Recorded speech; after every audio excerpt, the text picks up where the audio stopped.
Anilji?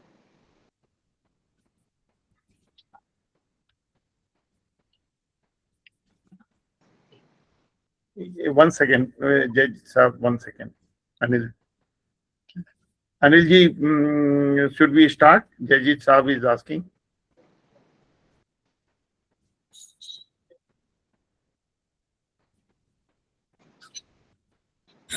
Yeah, you can start, Jaijit Saab. Right. Again, with apologies to everybody and especially to Anilji for the confusion. Thank you, everyone, for joining in this conversation. And I'm sure you'll resonate with some of the discussions that we'll be having as you move forward. Jaijit, am I audible to you?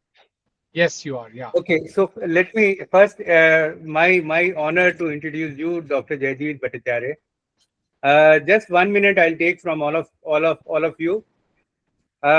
Dr. Jaijit Bhattacharya is a international expert in technology, and he's the founder and president of the Center for Digital Economy Policy Research. This is an independent think tank that has been awarded the Pandit Deen Dayal Upadhyay Award for contribution to Atmanirbharta. He is recognized by MIT Sloan School of Management to be the top 50 experts who have shaped India's digital policy. Dr. Bhattacharya has released the first book on e-governance, and he has also issued the second book on e-governance. The first book was released by Dr. Abdul Kalam, and the second book was released by none other than the Prime Minister Narendra Modi. Dr. Jaijit Bhattacharya is working for shaping the policies at the government as well as at the private, and he is very much involved in taking out the strategic decisions in the military government, Indian military also, which of course we don't want to say much on this. He has authored more than 50 peers review research papers, and he's in the newspapers almost every alternate day. He has held the leadership position in MNCs such as Accenture, IBM, HP, KPMG. Academically, he is BTech from IIT Kanpur, MBA from IIM Calcutta, and PhD in computer science from IIT Delhi. In fact, anybody asks that I want to join this premium institute, Dr. Jaijit Bhattacharya is from them. Right now, all of you know ICANN. He is the council member of the CCTLD in ICANN also. Very respected person, and first of all, I am really thankful to you, Dr. Jaijit Bhattacharya, in taking out your time, talking to all of us on a very important topic on geopolitics of technology. And I'm sure there was some mess up in the timing, and you must have seen that Dr. Jaijit Bhattacharya is in his car. He has stopped the car to deliver this lecture to all of us. And now I don't want to take any further time between you and Dr. Jaijit Bhattacharya. Let us listen from him.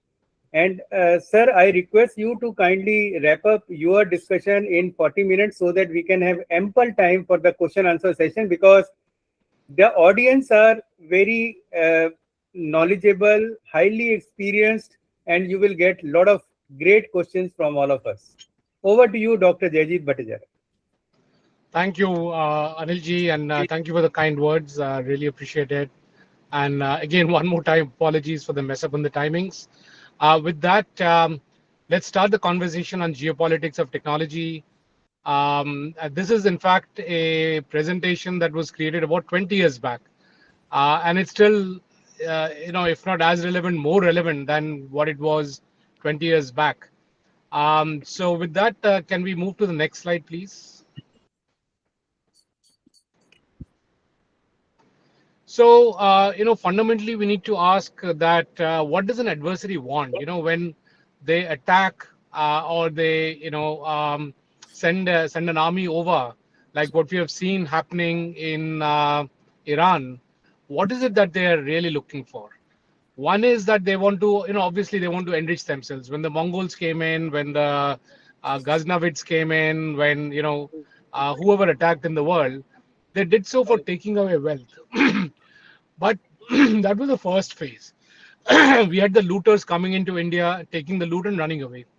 Pretty soon they realized that what is more beneficial from them from a wealth perspective is ensuring that they subjugate the entire population so that the wealth is not taken just once but on a continuous basis. And that's what happened in terms of the phases that India saw from around 1100, 1200 AD till the British left India. And that's what we used to call as colonization. Shall we move to the next slide? Maybe I'm missing the last point on this slide. Yeah, I can see it now. So the last point I'd written is that war is fought in all fronts that leads to this wealth generation. Now, you will understand what I mean by war is fought on all fronts, and this is something that was not understandable 20 years back. You would have heard of war being fought on the network, on the cyber side, war being fought because by stopping water from coming in. War is fought by putting a malware into your system. War is fought by taking away the ability to price your own currency. And this is what happened in the 1996 Asian financial crisis, where it was the currencies that were hit because of the war that got fought at that point in time. So therefore, that's what it means when we say war is fought on all fronts, which is what leads to the wealth generation for the one who is the aggressor. And we see that happening on a continuous basis. Let's move to the next slide.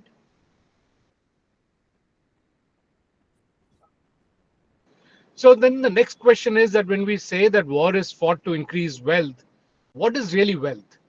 Now, of course, gold, jewelry, precious stones is wealth, right? And we see the banks, getting the central banks getting the gold back into the country, because we have seen how wealth itself is used as a mechanism to fight by stopping the wealth from going back. We have seen what the US has done to Iran, where US is saying that, look, we will take your uranium away, the enriched uranium, and in return, we will release the money that we had blocked.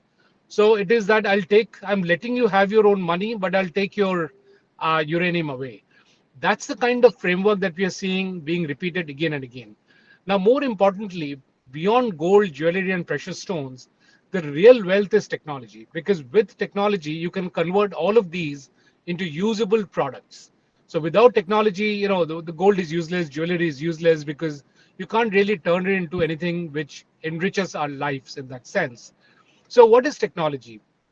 If you look at the 16th, 17th, or even 13th, 14th century onwards, India became one of the wealthiest nations in the world, or civilizations in the world.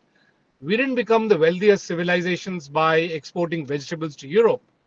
Everything that we exported was of technology, was of high technology. Wood, steel.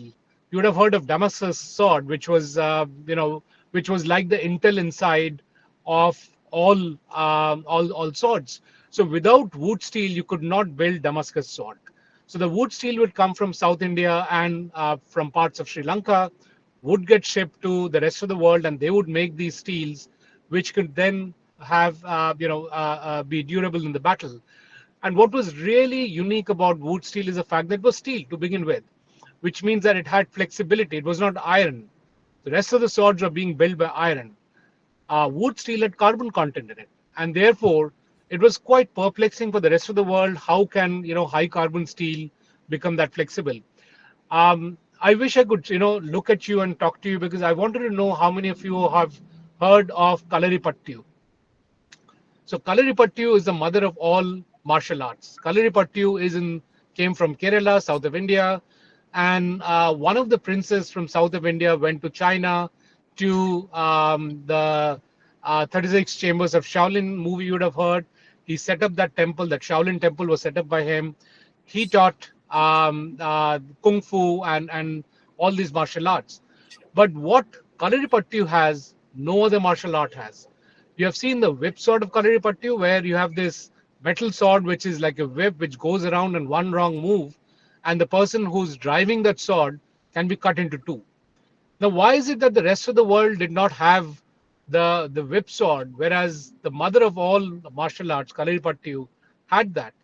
Because Kalaripayattu had the technology wherein you can make flexible steel, right, which is based on wood steel. So nowhere else in the world could you make a whip out of steel. It was only in Kerala and South India that they had a technology to build that whip based steel. And therefore, when the martial arts went out of India, the technology didn't go, and therefore they could not have the wood steel, the whip sword, and therefore they had what, the nunchuck, right? Many of you have seen the nunchuck that Bruce Lee and others would play around with. They used nunchuck because they did not have the whip sword, they did not have the technology. It was wood steel which was getting exported in a major way for a time that we don't even know. It was such a old technology.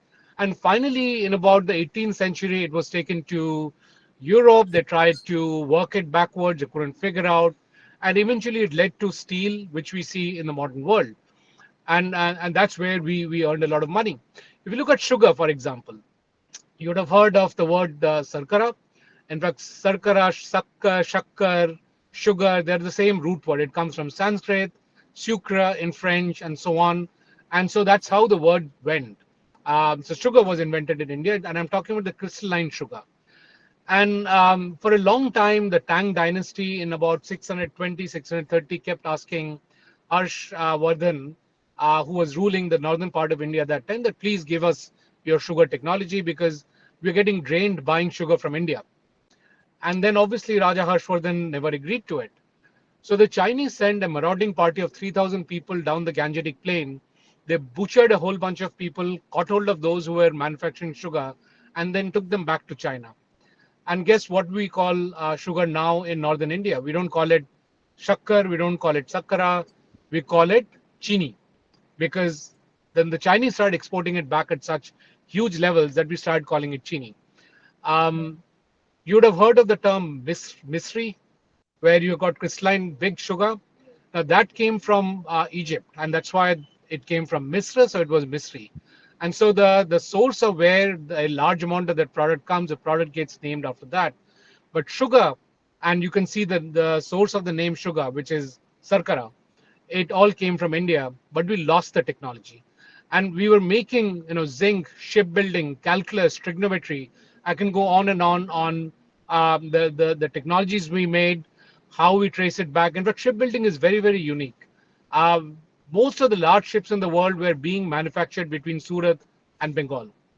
And so much so that in 1813, the shipwrights in Britain, they went to their king and said, look, you are not stopping the Indian ships from coming in. They're bigger, better, cheaper because, they used tropical woods. Their technology is better. They make it much bigger. You don't need much of servicing of these ships.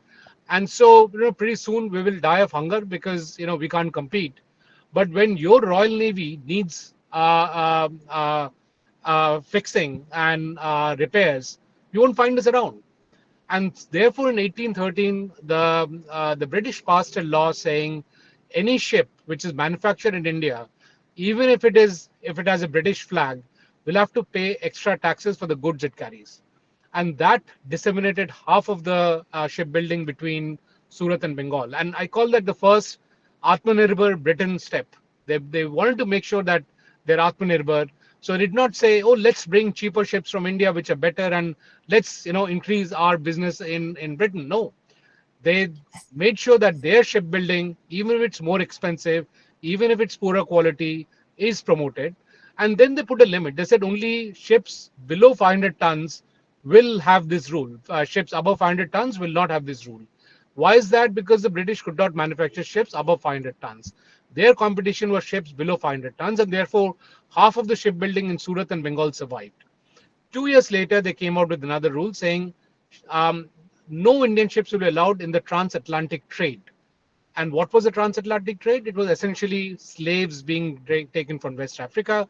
So the ships would go from Britain to West Africa, pick up their cargo, which was slaves, take it to America, dump the slaves, pick up gold, take it to America, dump the gold, go back to West Africa, and continue. So the bigger Indian ships could carry, quote unquote, more cargo. and therefore the Indian ships were highly preferred.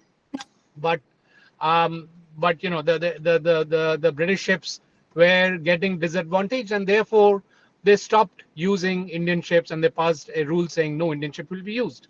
And that's how Britain made sure their ship industry survived. They made sure that in a few years' time, Indian ship industry is decimated. And thereafter, when the iron ships came in, we had no ship industry to be able to pivot to the iron ships post that, and we got finished off. Let me take a quick example of trigonometry. Many of you have heard of the word sinus, sine, cosine, right? And sine is the division between the vertical and the horizontal in a right angle triangle, right? Now, why is it called sine? Sine comes from the word sinus, which is a pocket, right? Well, this is what you have when you get film in your head. There's a pocket here in the head, and the film goes in, and you get a pain in the head, right? It just means pocket in Latin. So, why is pocket the term for this ratio of the right angle side and the hypotenuse in a right angle triangle? Because when the Arabs picked up the term from India, the term was called, what Aryabat called it was jiva. Jiva is a chord in a circle. So when you connect 2 points in a circle, that's called a jiva. Now the Arabs can't pronounce va, so they call it jiba. When jiba went to Europe, they wondered why is it called jiba, and jiba is in Arabic means a pocket, like jeb. So jeb comes from the word jeba of the Arabic. So they thought, oh, maybe they're calling it a pocket. So the Europeans promptly called it pocket, which is sinus, and therefore it became jiva, sinus from there. Uh, the short point over here is that technology was taken out from India in multiple ways because the primary wealth generator was technology. These technologies went into Europe, and they continued to gain much more wealth out of those technologies than just looting what the rest of the world was making. So when we talk about wealth, it's not just gold and jewelry. At the end of the day, if you put some gold on the ground, I mean, how does it help you have more food, or have a vehicle, or any of that? Yes, of course, gold is used in electronics, but what about rubies? What about precious stones? Really, they don't have much of a value.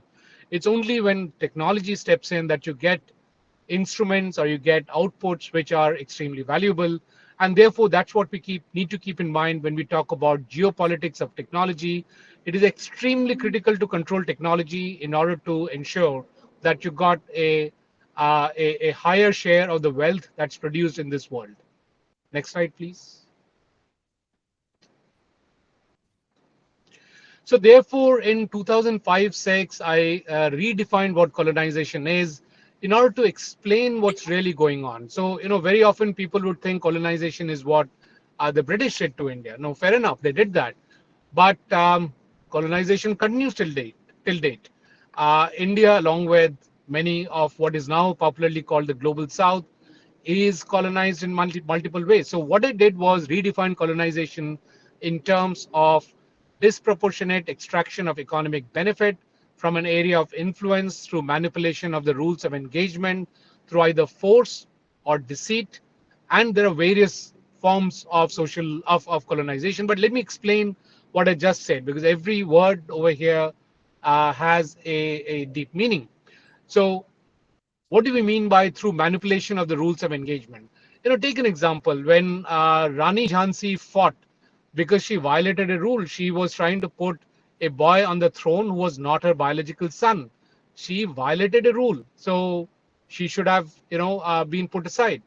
The point is, whose rule was it? It was not made by the Indians. It was not made or accepted by Rani Jhansi. It was a foreign rule, which is brought in, and then they said you are violating a rule. So the rules of engagement are continuously being changed, and as we speak, we've got rules in terms of the World Trade Organization rules, the WTO rules, the CBAM rules of Europe, the TRIPS rules, which was absolutely decimating. In fact, if you look in today's newspaper, you will see the US is still putting India as one of the biggest violators of IPR. Now, IPR, which is intellectual property right, which stands for patents and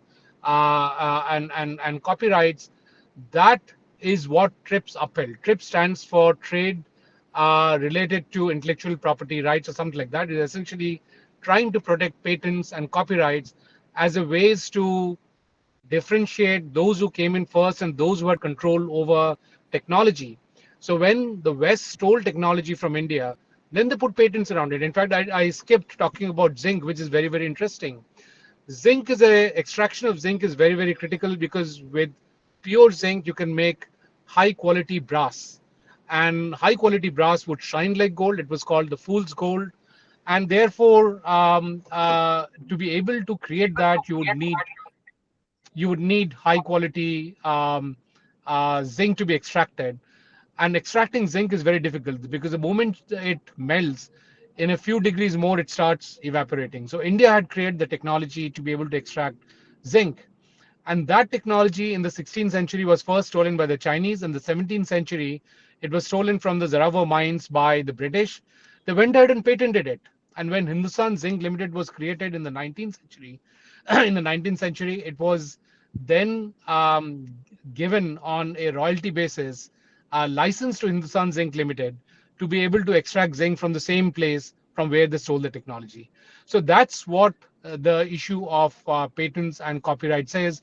And in today's newspaper, if you look at Times of India, it'll talk about how US is trying to put pressure on India so that it falls back into being aligned to the IPR rules, which are obviously tilted towards the West. The day we have more patents than the West, they'll stop following these rules. They'll change the rules, which is what has happened with the World Trade Organization. And I'll probably spend a little time on that.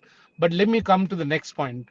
So either through rules of engagement or by force, which is what the British did, or through deceit, which is again what the British did, and the rest of the world continues to do that in some shape and form. So we went through three stages of colonization. One was the social colonization. In every place you had the lords lording over the rest of the people, or in India you had the upper caste trying to lord over the lower caste, or same in Indonesia or in Japan. Every place in the world had that. Once those who were at the top were done with extracting enough economic benefits from the rest of the society, they realized that how do I increase my income? I can do that only by reaching out to other peoples in other parts of the world, which is where the politico-military colonization happened, which is what is the classic colonization, which is where the British came to India. But once they left India, then started the next phase of technological colonization. Now you will see that when I focused on patents and IPR and so on, um, there's a specific reason I did that. The US started focusing on patents and copyrights only in the 1960s, not before that. And they pushed their professors to come to places like my alma mater, to IIT Kanpur, to teach my professors how important is intellectual property right, how important is copyrights. They didn't have that in mind when they stole technology from India. But once they had collected enough technology, then they started talking about intellectual property rights. Now, why do you think it happened only in 1960s? Why not before that? Why did they come down in so heavily from 1960s onwards? So it was 1960s because the last of the colonies went out in 1960s. Now, if you're not able to extract disproportionate economic benefit from the areas where you have control politically, how do you then continue to have your lifestyle and your level of incomes without having some kind of a control? Which is where they came out with a new construct that all manufacturing and all technologies will be controlled by the West, and the global south and the former colonized areas will be providing the raw materials. So they came out with a trade construct wherein the raw materials will get priced very low and the manufactured goods will get priced very highly, right? And they would therefore make sure that technology doesn't seep back into the developed countries by putting in these regulations, which till date they're continuing. And therefore they came out with trips in around 1999 or so on. And the person who was negotiating from Indian side, he said, well, I'm not going to sign this document, and he quit. And somebody else had to be brought in to sign the document. It was so damaging. But we had to sign. We had a gun on our head because the US controls many parts, many aspects of our economic life in a lot of ways, and we ended up signing it. In fact, why did we sign up the river sharing agreement with Pakistan? Because no other country in the world, which is an upper riparian country, which is where the rivers come from, has ever signed an agreement with a lower riparian country. Has China signed an agreement with India on sharing of Brahmaputra waters? They haven't. And Brahmaputra waters comes from Tibet into Assam, but they haven't signed an agreement. Why did India sign it? Because we were running out of food, and US said we'll only provide food if you sign this agreement with Pakistan. There was a gun on our head. So there was these coercive tactics which made sure that they end up forcing us to sign these agreements. If you look at Europe as what happened, by the time 70s came in, Asians were actually knocking on the doors of Europe, supplying cheap manufactured goods. And so the Europeans thought, now how do I fix that? How do I make sure that the European manufacturing is protected from these Asian manufactured products? What did they do? They came out with something called ISO 9000. So they did not say that we will put a tariff. They said that, well, your product is not good enough for whatever reason, because we are saying so. So you have to go in circles and pay some 30,000 euros to a body in Netherlands and get a certificate. Only then your products will be allowed inside Europe. It was one of the largest non-tariff trade barrier that was put into place to ensure that all manufacturing and disproportionate economic benefit continues to be in the West, specifically Europe and US, and the East only provides raw materials. I'll just take a pause here to see if everybody is with me or there is About what? some technological problems. So I'll just take a pause. Anilji, let me know if things are all fine. No, it's going excellent. इस बारे में बात करनी है मैं आप robot बोल रही हैं या person hello I think this Sorry. is great, Jaijit. You know, I'm his we, father we can बोलिए also आप give example of the current times. There are so many of those in last 4 I am his decades father that is have being happened. I am his father No, thank you, Vipinji. Those who are not speaking, if you can go back to mute, that'll be helpful. मैं Thank you so वही much. देखता हूँ आप बताइए क्या बात है Could we go to the next slide, please? तो वो तो ऑलरेडी आप कंटिन्यू रखिए वो Jindal साहब mute कर दीजिए please. So here नहीं, is one. प्लेट काइंड पे नहीं करता ठीक है Here is one vision of how various kinds of new colonization has happened. So in about 1850s, 60s, when Burma was being colonized, the British went and told the king that, well, hey, you are not allowing free trade to happen. There's a new mantra of free trade that started from that point in time. And they said, because you're not allowing free trade and you're not allowing the British to come in freely, we will take over your land. And that was the excuse they used to take over Burma. If you look at, cut to 2026, what free trade? What is US saying? Forget about free trade. It's our way of our highway. The Europeans are saying the same way, except that they have a layer of wordings and feel-good statements around it. Whenever I talk about the next step, which is IPR patents, which started in 1960s, whenever I talk about it and when I was teaching at IIT, the students would say, "But hey, isn't IPR good?" AC का बंद कर I said, देना Mr. SN, do you want to go on mute? Maybe the administrator can put that account on mute for now. Thanks. So coming back to IPR patents, the question will be, isn't IPR good? I spent so much of time and effort and companies invest so much to create patents. Shouldn't we be granted some kind of relief? Well, I myself have about 11, 12 patents. 3 of them is in US, a bunch of them in India. And yes, and for some, I do deserve a coverage, some kind of a protection. But for many, I could see the technology because I was ahead of others. But in a few years, others would catch up.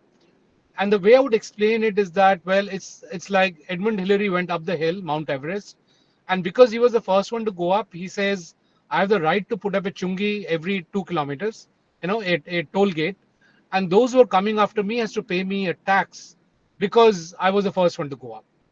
That just does not make sense.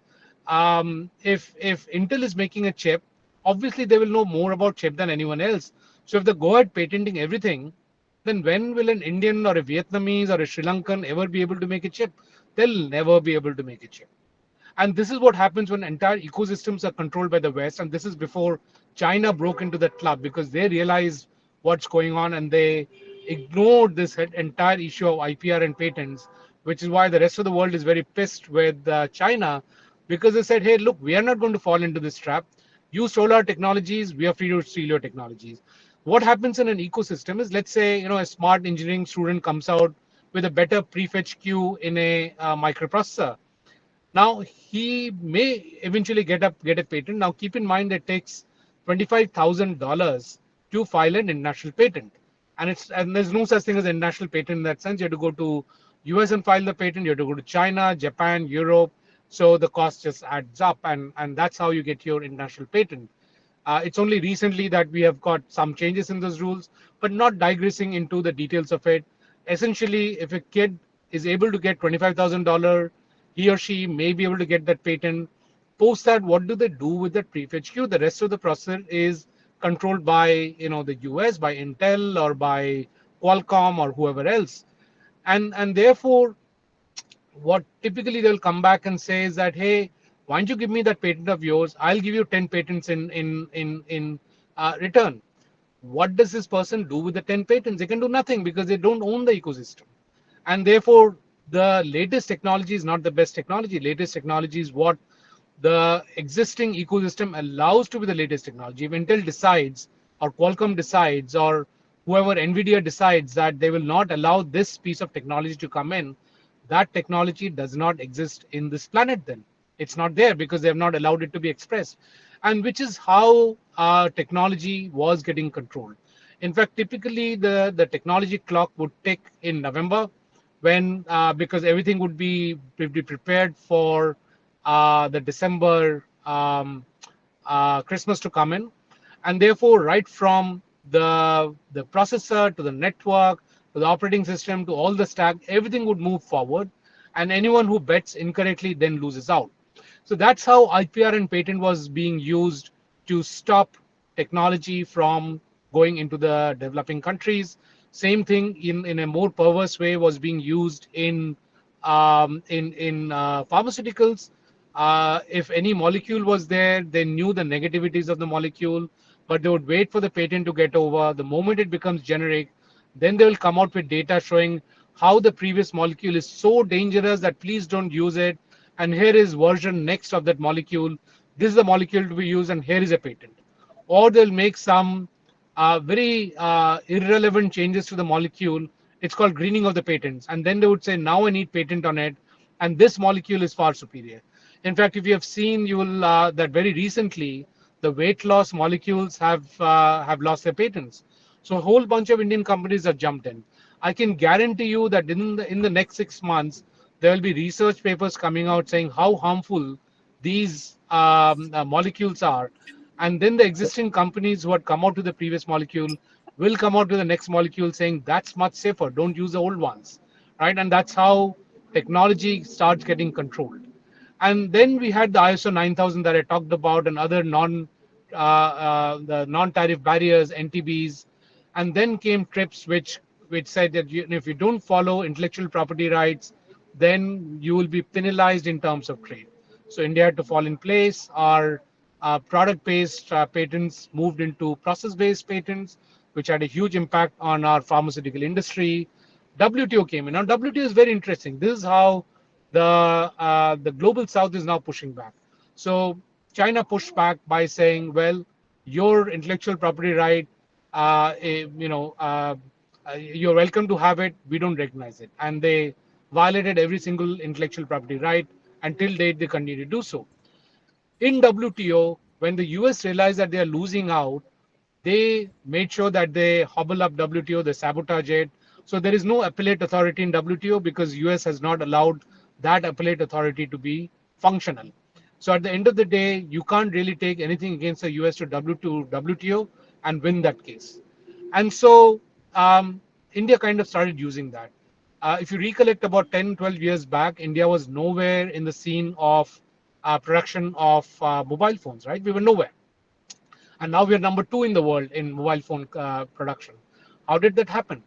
So in around 1999, 2000, we signed an agreement called the Information Technology Agreement, ITA, and it was under WTO. And what ITA said, and it was backed by key Indian players, key Indian industrialists who backed it up, saying India must sign this ITA. And what ITA said is that all hardware will be brought in at zero custom duty into India. Now, like in most manufacturing and even so in electronics, there is something called economies of scale. The more you manufacture, the cheaper your goods are. If you're manufacturing 1 million units, your goods will be the most cheap of all goods produced, and that's what China uses. You hear about China manufacturing everything at massive scale. They do so because they know that if they manufacture in scale, they can sell it much cheaper than anyone else. Therefore, they will go ahead and destroy everybody else's capacities. So that's what China has adopted. And what India did in response is, because we had signed this information technology agreement, so therefore every phone, every PC, every hardware, every hard disk would come into India at zero cost, and the manufacturing facilities that were set up in Manesar near Gurgaon and so on, albeit by foreign manufacturers like Panasonic and so on, they shut down. Why will the manufacturer in smaller scale in India, when they can get it from China or elsewhere at a much cheaper price, because there are volumes happening there? So India was condemned to never have any electronic manufacturing in this country, never. And therefore, by 2015, we were reaching a situation where our electronics import was crossing our oil import bill, and that was the alarm bell that went through the government. And so what the government did is that they argued that what was signed in ITA was a button phone. It was not a smartphone. And by the way, then there was ITA 2, which wanted to cover all the gaps that ITA 1 had and make sure that ITA 2 was signed by all the countries. Everybody, including us, fought very hard, and we made sure India does not sign that. So we didn't sign ITA 2. And so India then said that, well, um, this smartphone is not the same as a button phone, right? And so it doesn't fall under whatever ITA 1 we sign. So we are putting a basic custom duty on it. So whatever phones comes into India, they'll be taxed. Immediately the manufacturing in India went up. Now we very well knew that people will challenge it, and we will lose that challenge in the WTO courts, but we went ahead with that. We bought some 4 or 5 years of time for our manufacturers, and we scaled up like crazy. Then we lost the battle in the WTO court, so we took it to the appellate authority. And guess what? The US had done our job of sabotaging the appellate authority, so the matter is still lying in the appellate authority. And we have become this time, the second largest manufacturer of mobile phones in the world. Now, if they come back and say, well, you lose, and the appellate authority says that you cannot put a custom duty on mobile phones, well, bring it on, because now we are the big daddy of the world. We have the economies of scale. So now we can take up the rest of the world, and the tables have turned. So that is how the geopolitics of technology is playing out. And I think smartphones in India is a great example of how we have managed to use the rules against the West, and which is why you will see pretty soon the West will start ignoring WTO, which is already what's happening. And then we have another rule called CBAM, which is Carbon Border Access Management, that the Europe has put in, saying that, well, goods coming from the rest of the world has been produced in a dirty way, so you need to pay a tax to us to be able to access the European market.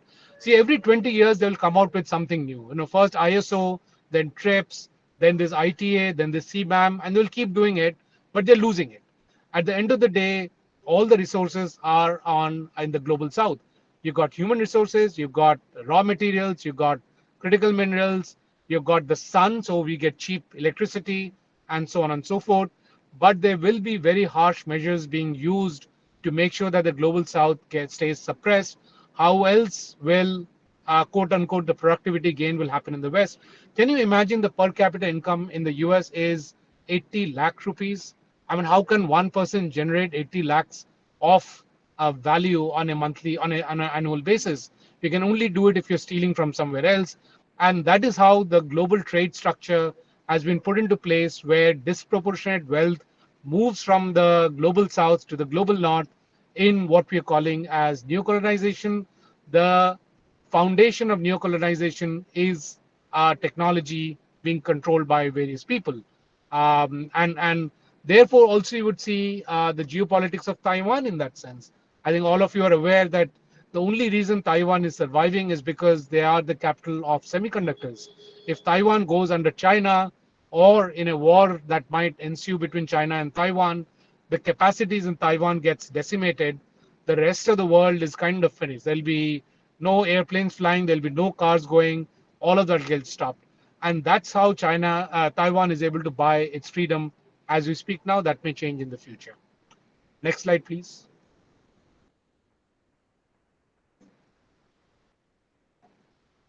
Can we move to the next slide?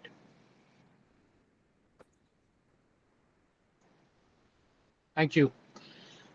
So why is it that I had focused on digital colonization way back in 2005? Because I was, in IBM research labs. I saw what was happening. Not that it was designed by IBM. It's a very ethical company, but it gave a view of what is happening globally.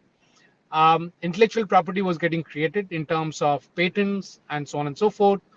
Those patents were being then seeded into international standards such as ISO, the whole bunch of ISO standards that are there, and was what is called as a submarine patent. You first get the standard out there, and then you realize that to adopt the standard, you have to pay so much to those who are holding the patents.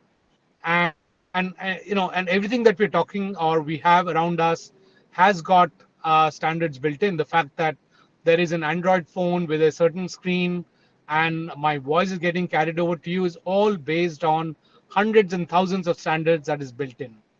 Now, whenever those who control those standards or the patents on those standards, when they stepped in and they saw that the world is using it, they started putting what is called an unfair rent, essentially disproportionate charges for that particular technology to be used. And I'll give you examples, right? But let me complete this particular picture. And because of that extra money that they were getting, which was unfairly collected, they would spend a bit of it back into creating the next generation of intellectual property. And then they will again push it through international standards. They will say, well, this screen is not good enough. It's only 450 pixels in it. Let's have it 1000, 180 pixels in it. And that's a new standard. Everybody has to follow that.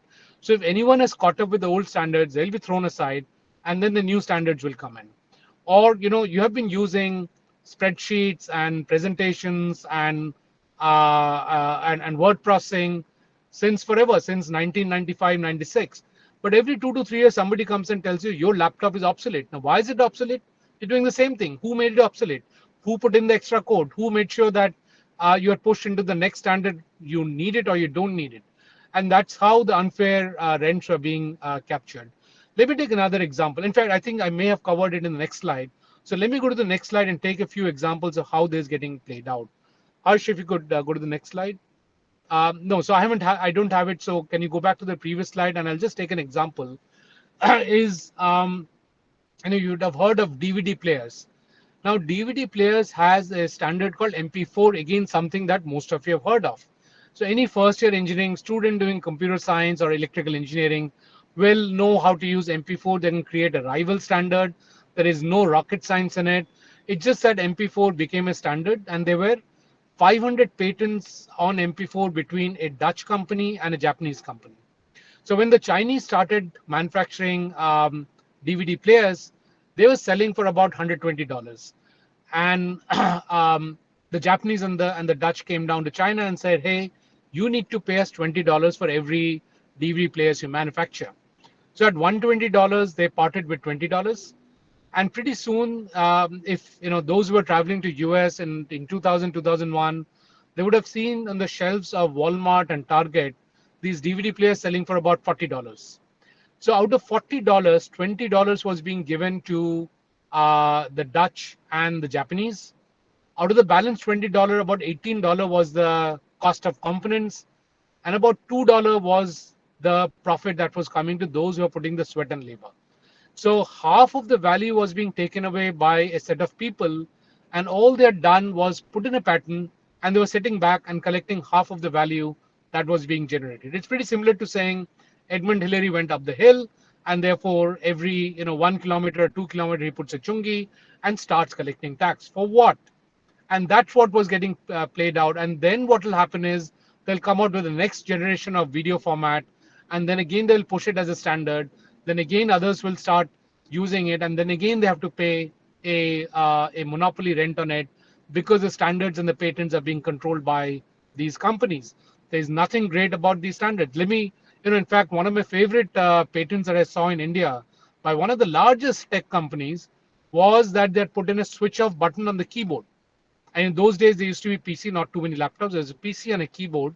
And on the keyboard, they have put in a switch off button. How brilliant is that? I mean, that's the bar of innovation. Is that invention? You have taken the button from one side, put it into the keyboard, and said, that's now my patent. That's simply not acceptable. The bar of patents has come down so low that you're using that to really keep the global south out of the game. And I can give you examples after examples of how it played out, but these are examples you will resonate with because you have seen those. In fact, I've personally been sued by light companies because I pointed out some malpractice they were doing related to cartelization and unfair trade practice, again driven by the West, but that's for another day. Let's move to the next slide, please. So I was talking about patents. Here is a level of patents. I talked about a switch off button on the keyboard. This is a patent war between Samsung and Apple. Do you know what Apple sued Samsung for? What was the patent violation that Samsung did? So Apple said that anything which is flat with round corners is my design, it's my patent. How brilliant, how innovative. I mean, this is nuts. And Samsung had come out with a similar phone, and Apple said, oh, you're violating my patent, so you have to pay me billions of dollars. How is this an innovation? A flat panel with round corners is their innovation. It is not acceptable. And this actually played out. This is real life. This is not a joke, right? And therefore, I put the news article also. Let's move to the next slide. I realize I'm running out of time. I'll try to cover up as much. Next slide, please, Harsh. And then this is about patents. People say patents allow the march of technology. Data doesn't say so. Now, there's a joke that when a little boy is asked by the teacher that who invented the steam engine, the boy says what, and the teacher says, yeah, that's correct. What invented the steam engine? Actually, that's wrong. What was powerful enough and had control over the parliament in Britain to be able to patent the technology? He did not invent it, and he was such a dud that he could not increase the efficiency of the technology. So till the time he extended his patent, which was about 30 years, it costed more to transport the goods than the value of the goods. It was a very inefficient way of transporting technology, of transporting anything.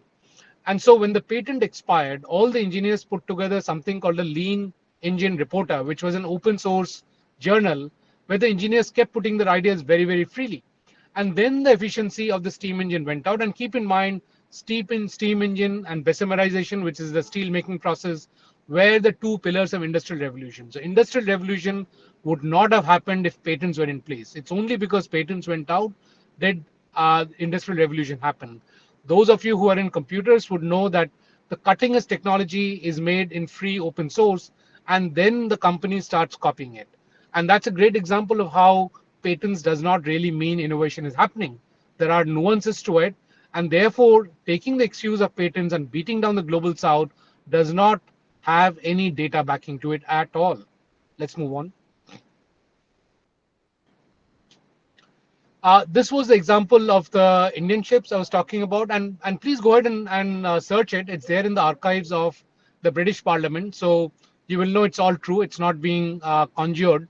I spent a lot of time doing this research, and I've already covered this, so I'll move forward. This was the Atmanirbhar Britain step, and you will pretty soon see the Atmanirbhar US also happening. But in our country, when we say Atmanirbhar, our own countrymen start laughing at us. And what do you mean by Atmanirbhar? Well, everybody else were able to gain a larger part of their economy or reclaim their economy by taking steps which defended their domestic industries. We somehow let our domestic industries hang out there dry without any support to them. If we support them, we are called, we are Soot Boot Ka Sarkar or some such political statement. Now that's not that's not how the rest of the world operates. Let's move forward.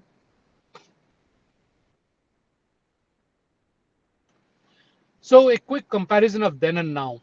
there were agreements were signed under innocuous pretext and were touted as treaties. Very recently, Mamdani, who's a mayor of New York, asked the British king to return Kohinoor.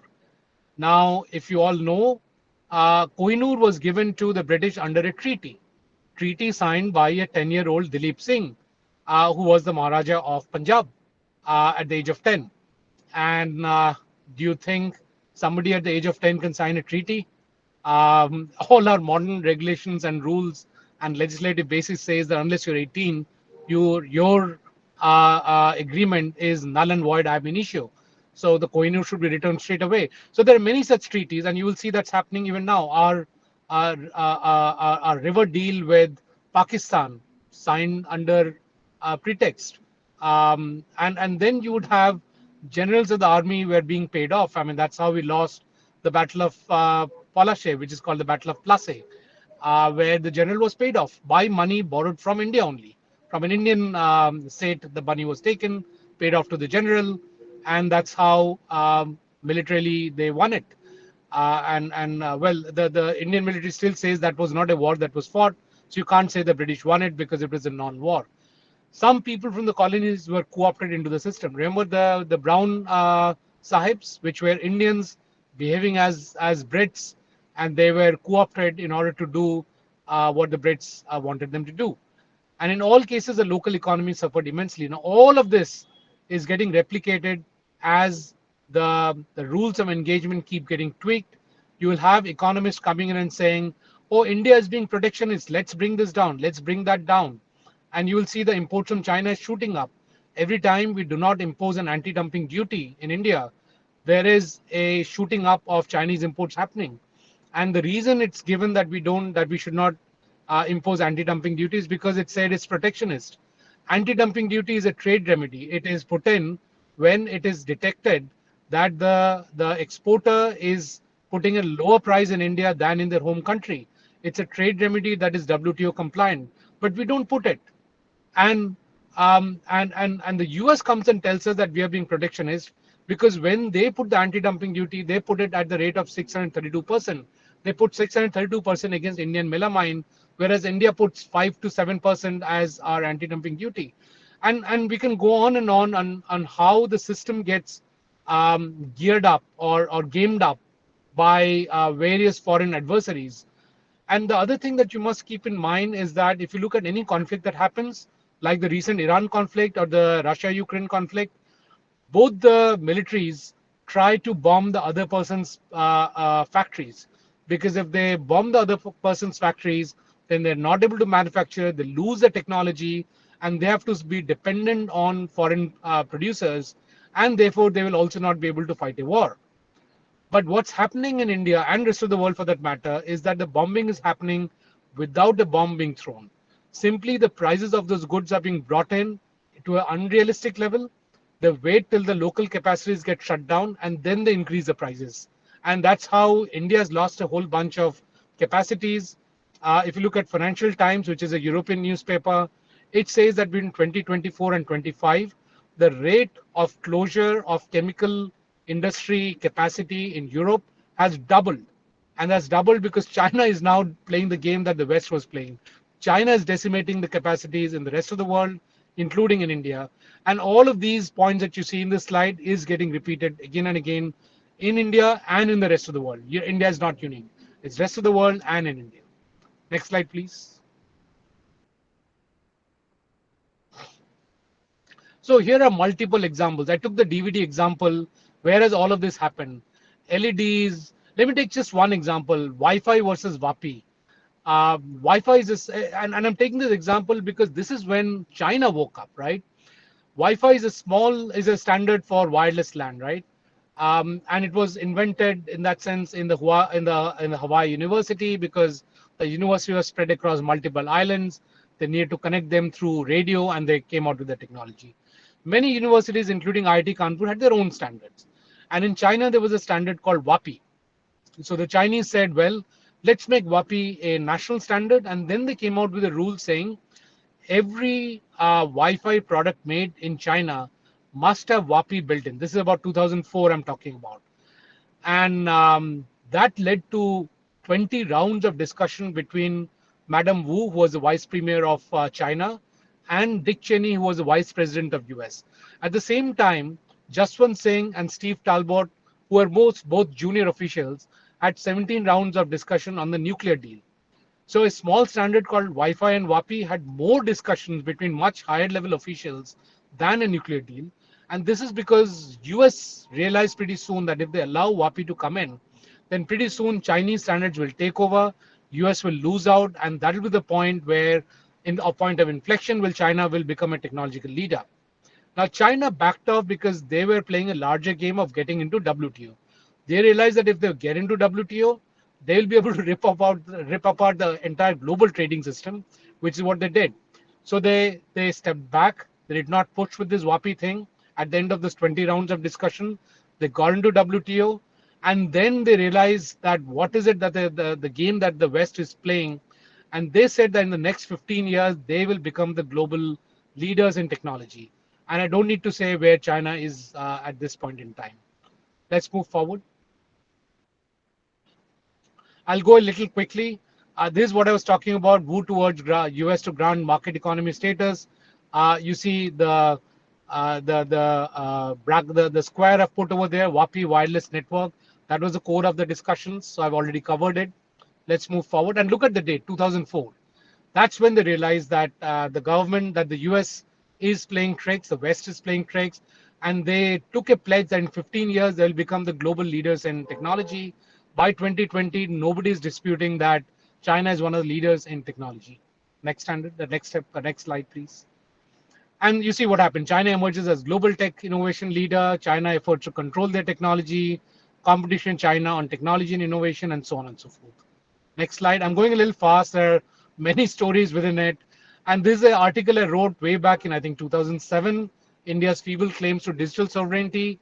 Again, each one of these bullet points on the left is where we were the leaders in at least Asia in all of these technologies.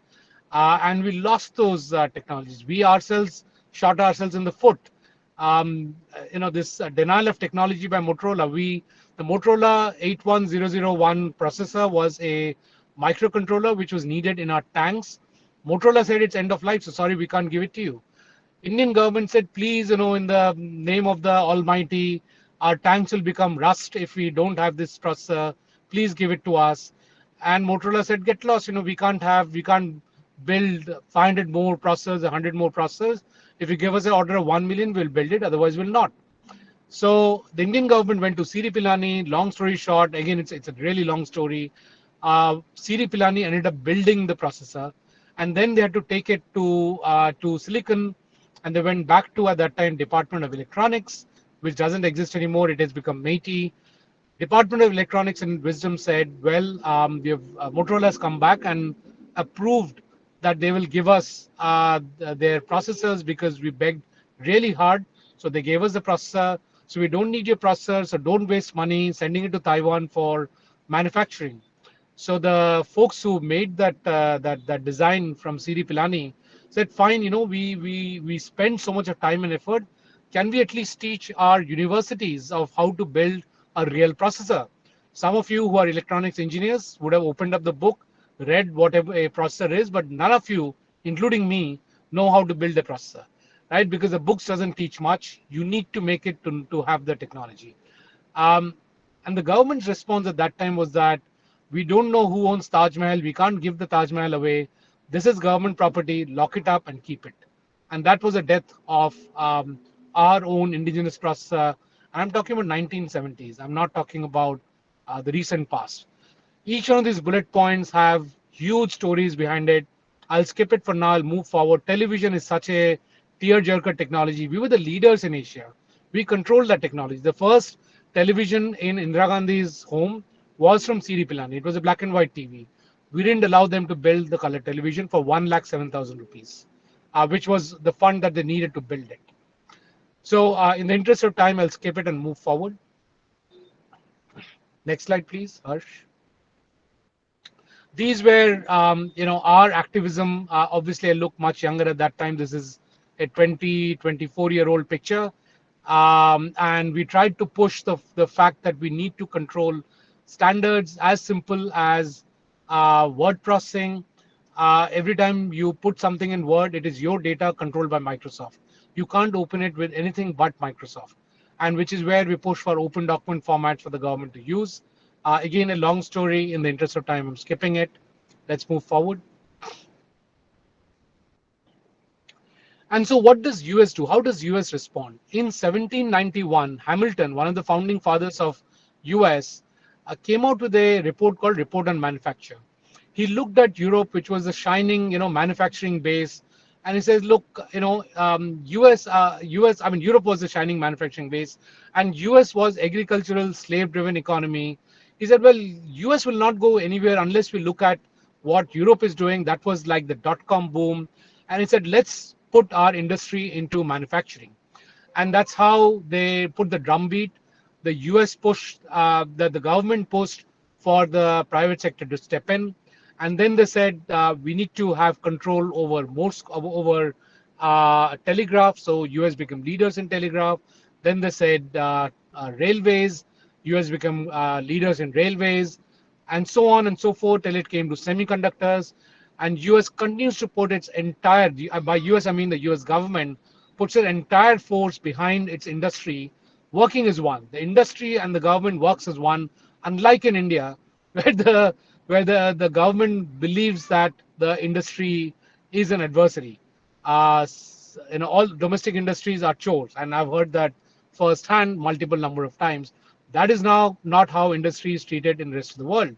And so it didn't matter if it was Obama who started with the PCAST, and then Trump came in, and then Biden came in, and then again Trump came in. PCAST continues, the focus on semiconductor continues, because US wants to stay as a leader in semiconductor. If they lose control of semiconductors to China, that's the end of US, right? And that's how technology plays a very, very critical role. If you look at the value of NVIDIA today, I think many of you have been tracking the newspaper, then the value of NVIDIA is more than the entire stock market of India. That's the value of technology, and that's what we started with. And it's playing out on a daily basis as we speak. Can you imagine one company having a valuation which is larger than the entire stock of India, larger than the GDP of India? That's the value of technology. That's where wealth or true wealth really lies. Next slide, please. So in pursuit of technology, this is the report I was talking about, the report on manufacture by Alexander Hamilton. Since I've already covered it, let's move forward. Next slide, please. And then, US banned Android for Huawei. That was war, right?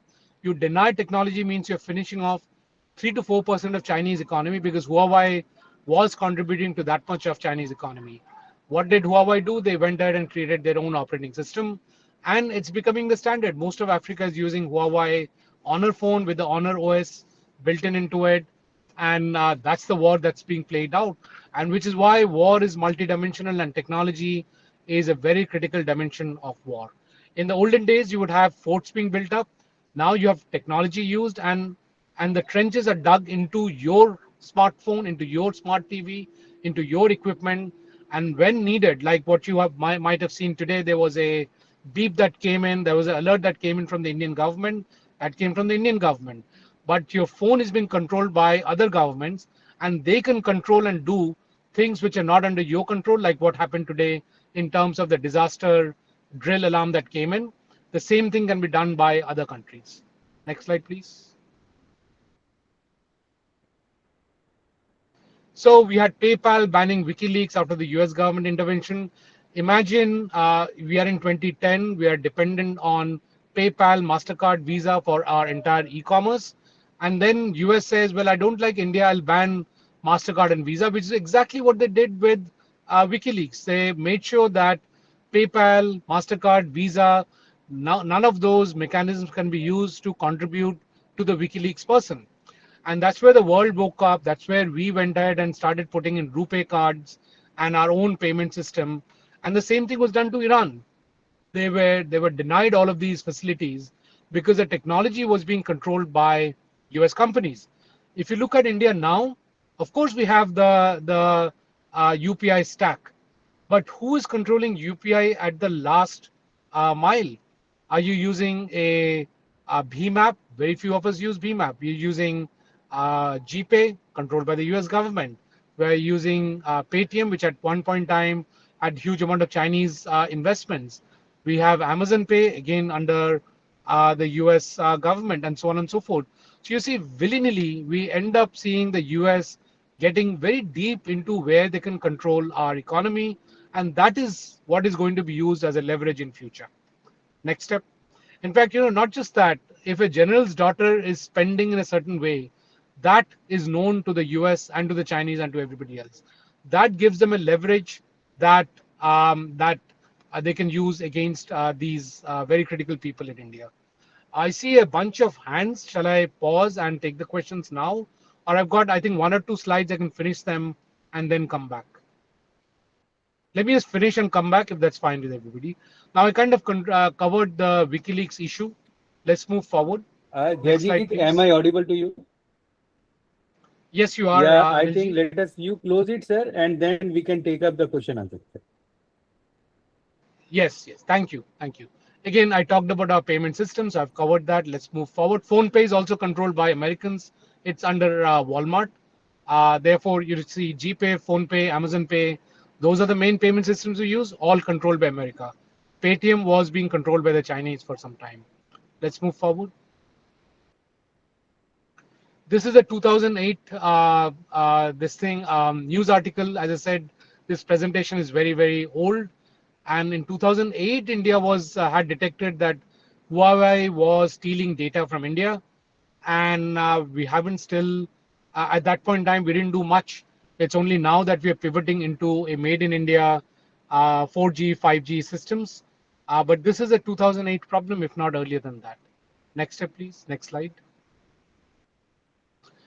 I'll skip it. This is complex. This is about what is technological sovereignty and how Iran was cyber bombed. This was in 2010.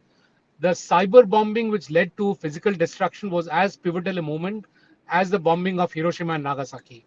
So without using a bomb, they used cyber malware by compromising 8 backdoors of Microsoft, by compromising the PLC of the Siemens systems, and by Israeli attackers, getting all of this together with the help of US. And now no one nation had control over the technologies, but the US had sovereignty over these technologies. They could control it, even though they did not own it, and then unleash this on the nuclear facilities of Iran. And in 2010, they decimated the centrifuges of Iran. Let's move forward. Next slide. I'll skip this. All of you know who killed our father of our nuclear program, and how Vikram Sarabhai suddenly died. We also talked about Nambi, the rocket scientist. There's a movie on it. So this is how global powers work to ensure that technology does not move to India. Next slide. So this, my suggestion to the government was to have a technology acquisition group to buy, to build, or to take it in any other way like the Chinese did. And we should not shy away from it. There are multiple other ways to do acquisition of technology. But today's focus was to sensitize you on the geopolitics of technology. I hope I was able to do that. And they've got, I think, one more slide. I'll cover that, and I should be done with it.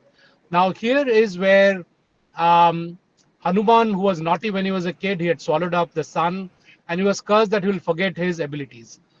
When he's been asked to jump to Lanka, he says, I don't know how to do it. And so Jambavan reminds him of his powers. He tells him what his gunas are. And once he's reminded of his gunas, he's able to jump.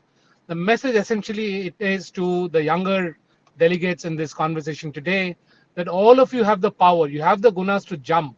So don't be overwhelmed by the chasm and the gap that we have in our technological abilities as of today. We have covered a huge ground in the last 1 decade. The next 10 years, we will cover even more thanks to your efforts. You have all the power in you. Feel free to go and jump and cover this technological gap that has come in, which is what is holding India back. Thank you so much for your patient hearing. Anilji, back to you. Thank you, Jaijit. It was a wonderful. In fact, let me tell you that everybody who joined, they are glued to the screen and they are not able to even take a cup of water, glass of water or cup of tea, because the presentation is wonderful.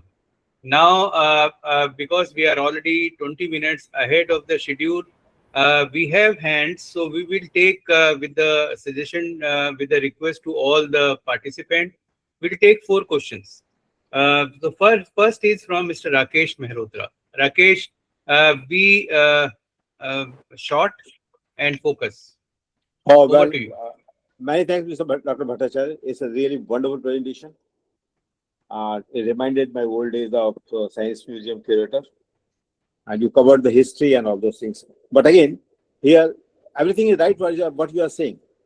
And we are always on the wrong steps, good steps. Now, the thing is that we are all technical guys from telecommunication. Please tell them what's happening in the satellite communication area, because we are trying to do something in the satellite communication blindly.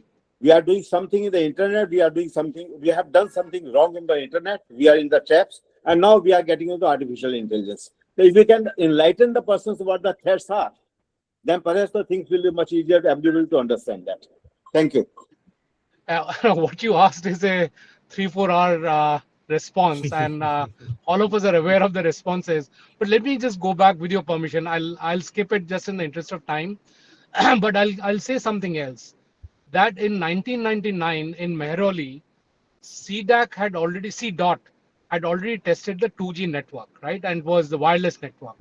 We were far ahead of Huawei. Huawei was in its nappies, and somehow we sabotaged that. That's not the technology we used. And if you had spoken to the government at that point in time, they would say, don't worry, we'll import from outside and we'll leapfrog. Those are World Bank language, and we know who feeds that language into World Bank. We will magically leap forward, and we'll have much more gains. And we simply let our technology die, and now we're trying to catch up. Same thing with Tejas. I mean, we had Marut in place, which was it was not the best aircraft in India or in Asia. It was the best fighter airframe in the world, albeit underpowered by the engine.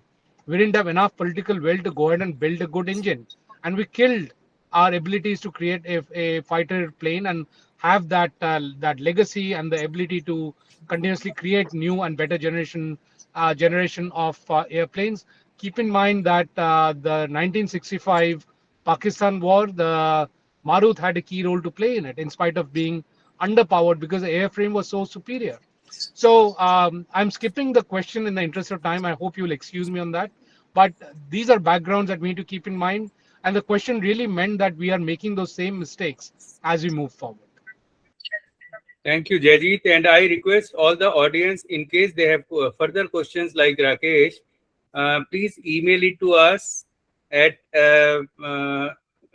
info@dcif.com, and we'll forward to Jaijit. And Jaijit, I request you to kindly answer those questions to the audience directly. Thank you. Sure. Let us go to the second question. Second is Mr. N.K. Goyal. N.K. Goyal is the Emirate Chair of TIMA, one of very important telecom association. He's the president of the Cyber Security Association of India also, and he has several hats on him. Over to you, Mr. N.K. Goyal. Professor N.K. Goyal. I won't take more than 1 minute. I have no questions. I just want to add, thanks to your presentation. Really, it was very nice, and I got it for the first time. I just want to bring to information 2 things. We were at the association after the life of Chidambaram at that time, finance minister, that ITO 1 doesn't cover mobile and 3G, 4G, 5G. And ultimately we succeeded subject to WTO, etc. Second thing, I always like and had been telling the government that China, when they entered WTO, their boss said, we will float WTO, let it do what they want to do, but by the time they will come with decision, they will be world leader. Thank you. Thank you, Goyal sir, and your encouragement to all of us is always there in the telecom industry, and we value that, sir. Thank you very much for joining us and for giving us such motivation and support. Next question is from Mr. Vimal Vaklu. Mr. Vimal Vaklu is the Vice President of DCIF. He was the CMD of TCIF. and he's an ITS officer. Vimal, over to you. Well, thank you for this fantastic presentation, Jaijit. Actually, I always felt that this, all my life, that this patenting business was a big scam. But, it was not getting the right track. But today, after your presentation, that has got confirmed. Because, they try to even patent haldi. They are so shameless. It's good that that got stalled by God's grace, finally. And they have always played something or the other with us, like Talpade demonstrated the Viman Shastra of, in Mumbai on one of the beaches, and he was jailed. And finally, that was in 1895. And then in early 1900, Wright brothers come with a plane. They are so shameless. And, we had the opportunity of implementing Pan-Africa e-network, which was Dr. Kalam's dream project. We implemented in Africa, 53 countries. And the condition was that everything should be Indian. And that was the great thing about it. And it did succeed. And it was so successful that the whole world had to acknowledge it. But, finally, a Canadian embassy sent a person, said that we want to evaluate this project. We said, yeah, you're welcome. And then he started finding faults with it. The same thing, that I think you violated this condition, this condition. So initially we took him, and then finally we had to tell him, sorry, now you can't come here. We are not going to give you any further feedback. He went to all people in telecom ministry and all that. We said, go to hell. And when we were questioned, I said, he's just trying to find faults, because he admitted that Canada started a similar project with the, small, these Pacific Island nations, and had failed completely. Because he had failed, he wanted to see how this can fail. That is their approach. What exactly can be done at this stage now to ensure that we don't fall back into this trap, which we are already in? Absolutely. Totally agree.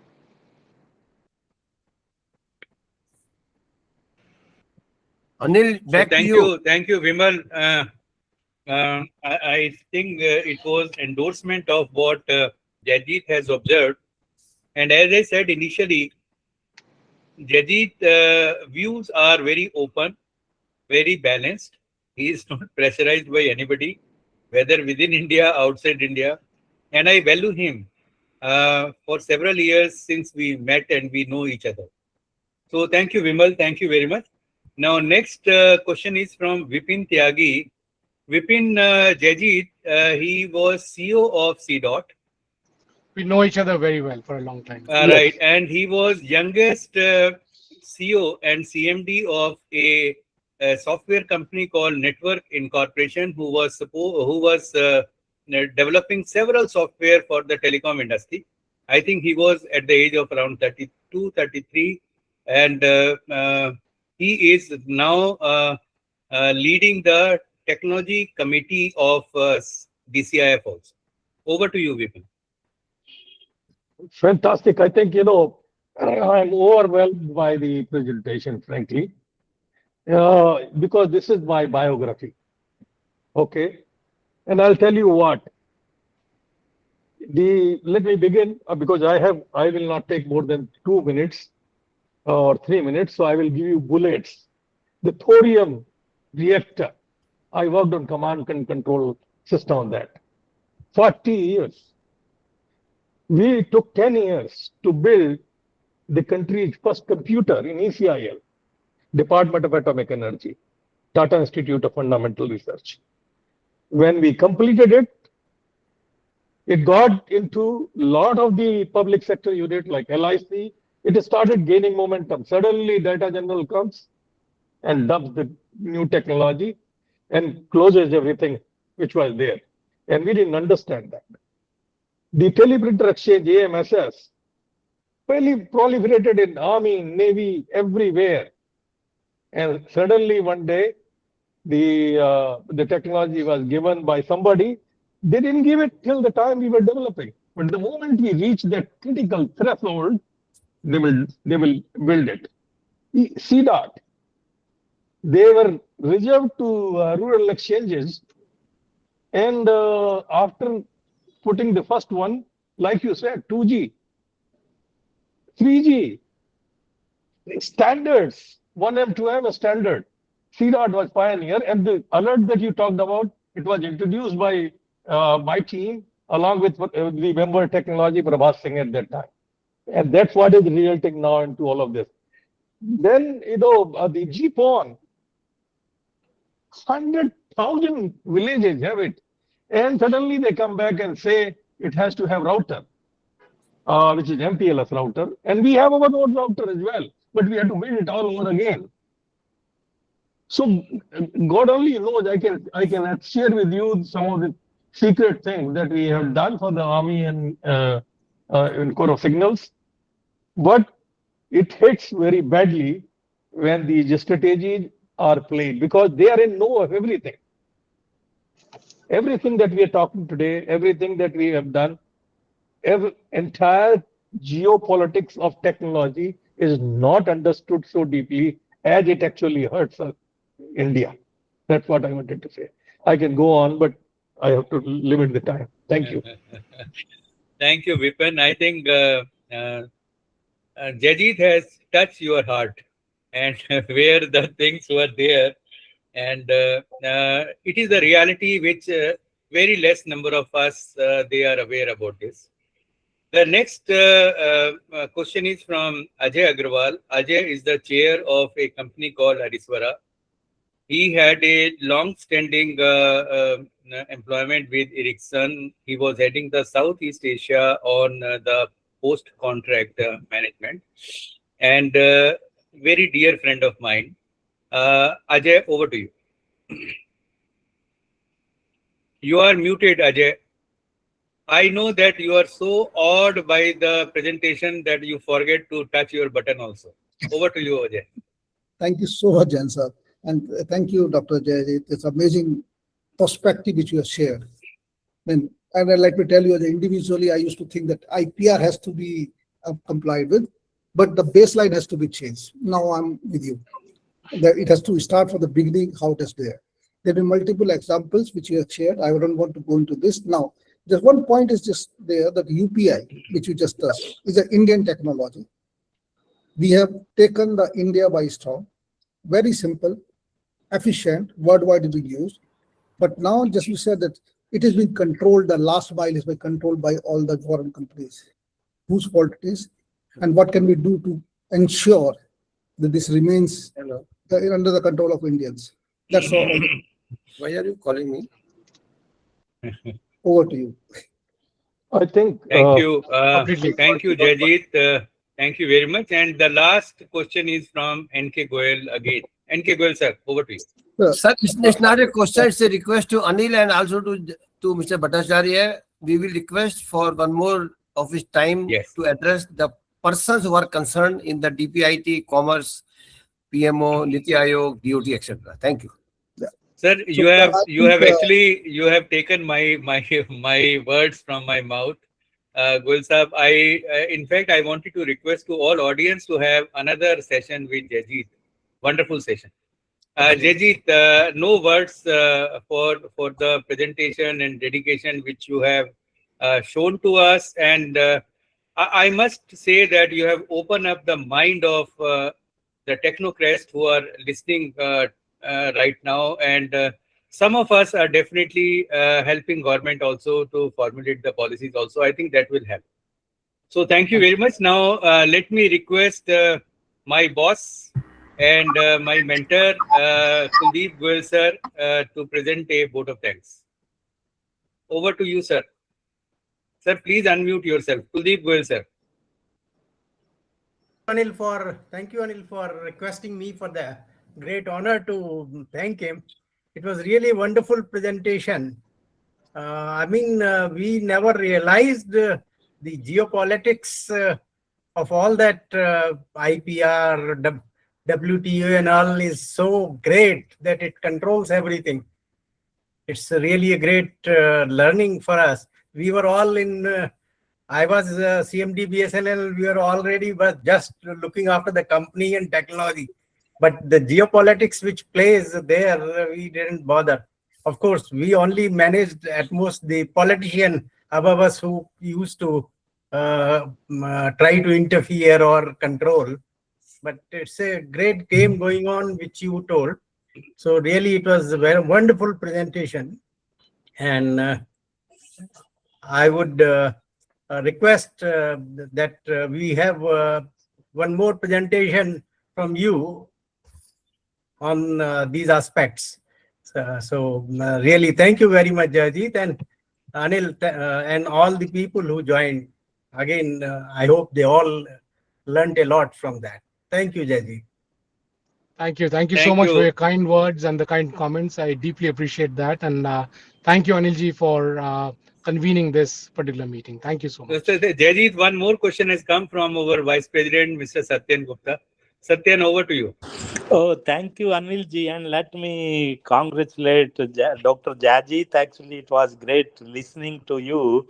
And as always, though it was after a long time, I could listen to you, but I know how much work you are doing. My only one question was there, Dr. Jaijit, and that is about what is your thought, because you have been related to ICANN as well, to have our own root server. Actually, like I'm working on IPv6 root server, and I have been sending proposal to government also, but government view is divided. Actually, there is no single point support that yes, go ahead. Actually, and there is the real example of geopolitics in this case. Actually, I wanted to know your view on this, whether we should push for it or let it be like this. In fact, good to hear from you, Satyanji. And the first question also hinted on this, which is why I sidestepped it, because it's a long winding answer. Of course, we should ask for it. And of course, there are technical challenges to it that we are aware of. It's not that does not want to give it, but also because it's very complex to do it. Now, our point is that we should step in and say, let it be as complex as it may be. It may require a heart surgery of the internet, and so be it. And we deserve to have that root server. And saying that we will have a mirror is good enough and be happy with that lollipop, in my view, is a bit dangerous, right? And we have seen that how technology can be controlled to leverage, as simple as rare earth. An $80 million export from China was curtailed to hit $2 trillion of US industry and about $500 billion of Indian industry and the rest of the world. Entire automobile industry came down to its knees because the Chinese stopped exporting rare earth magnets and alloys and so on. And so the root servers fall somewhere over there. And we have seen there is complete disregard of rule of law in the global stage. So by getting assurances that we will take care of your interest is not good enough in that sense. So yes, it's technically challenging, but yes, we should still ask for it. So thank you, Dr. Jaijit, Jaijit. You have supported my thinking, actually. Thanks a lot. Satyan, am I audible to you? Yes, yes, yes. Satyan, let me supplement what Jaijit has said. Yes, please. As a CEO Nixie, along with Mr. Rajiv Chandrasekhar, who was MOS, and Ashwini Vaishnav, who is still the minister, we try to pressurize on ICANN to allot a root server to India. And let me tell you, sir, we had 4 meetings with ICANN. And as Jaijit has slowly and not very definitely has said that there is a politics. And there are 13 root servers. Most of the root servers are located in America, which is unfair. And, China and India deserve to have one root server each. but it appears that they are not in favor. So always what Jaijit has said, that you have 34 mirror servers, root servers, that is good enough with you. They have allotted one strategic root server, which is a combination of around 20 mirror root servers in Mumbai. But after I left Nixie, I think they have not even touched that ICANN. So this is a geopolitics. There is a politics in ICANN, and we continue to fight for that. Let us hope that we should do it. So let us close this meeting. We have final words from N.K. Goyal sir. Before sir, we close. N.K. Goyal sir, over to you. No, sir, thank you. I have already said nothing more. Nothing Okay, more. fine. Sir, thank you very much, sir. Jaijit, as I think there is a loud voice from all the audience, we would like to have another session with you. Please finalize the date and time and the relevant topic, and we would be very happy to have that. And let me inform all audience that we have recorded this particular session. Audio, video recording is there.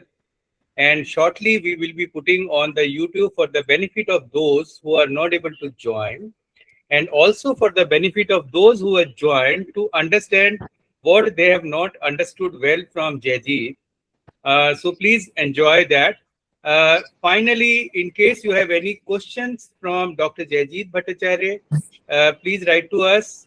We will ensure that you get the answer from Dr. Jaijit as early as possible to benefit Indian telecom industry, internet industry, and DCIF. And finally, thank you from DCIF to all of you who have joined this important seminar, and thank you to Dr. Jaijit Bhattacharya. Thank you, sir. Thank you very much. So we close it, sir. Thank you. We close the session. Thank you.